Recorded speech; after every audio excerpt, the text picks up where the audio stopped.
Sont bonnes les pommes de terre de papa? Guillemine est maman de 3 enfants, 9, 8 et 2 ans et demi. Et à chaque période post-accouchement, une nouvelle expérience. À chaque enfant, c'était différent, pas du tout le même enfant, pas la même réaction. Et du coup, ouais, le postpartum était vraiment différent. Et durant cette période, tout un tas de questions.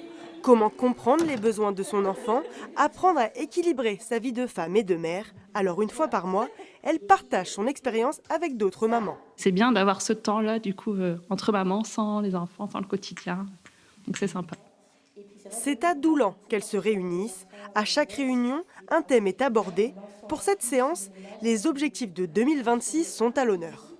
Ce que je souhaite mettre de côté, c'est la pression que je me suis mise et que j'arrivais pas à suivre et je culpabilisais. Donc maintenant, je me dis, ce qui n'est pas fait aujourd'hui, ça sera fait demain. Et si c'est pas fait demain, ce sera fait plus tard. Et je me sens du coup beaucoup plus libérée.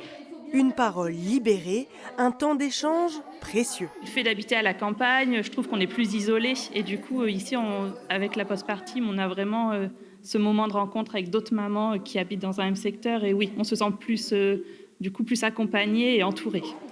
Des réunions gratuites et toujours en compagnie d'un professionnel de santé. Ce groupe de parole, c'est l'idée de Charmela.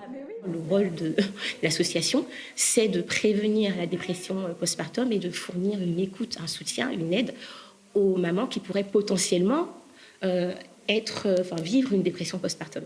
En dehors de ces groupes, la Sécurité sociale propose une consultation médicale postnatale chez son médecin traitant ou gynécologue pour parler de ces thématiques.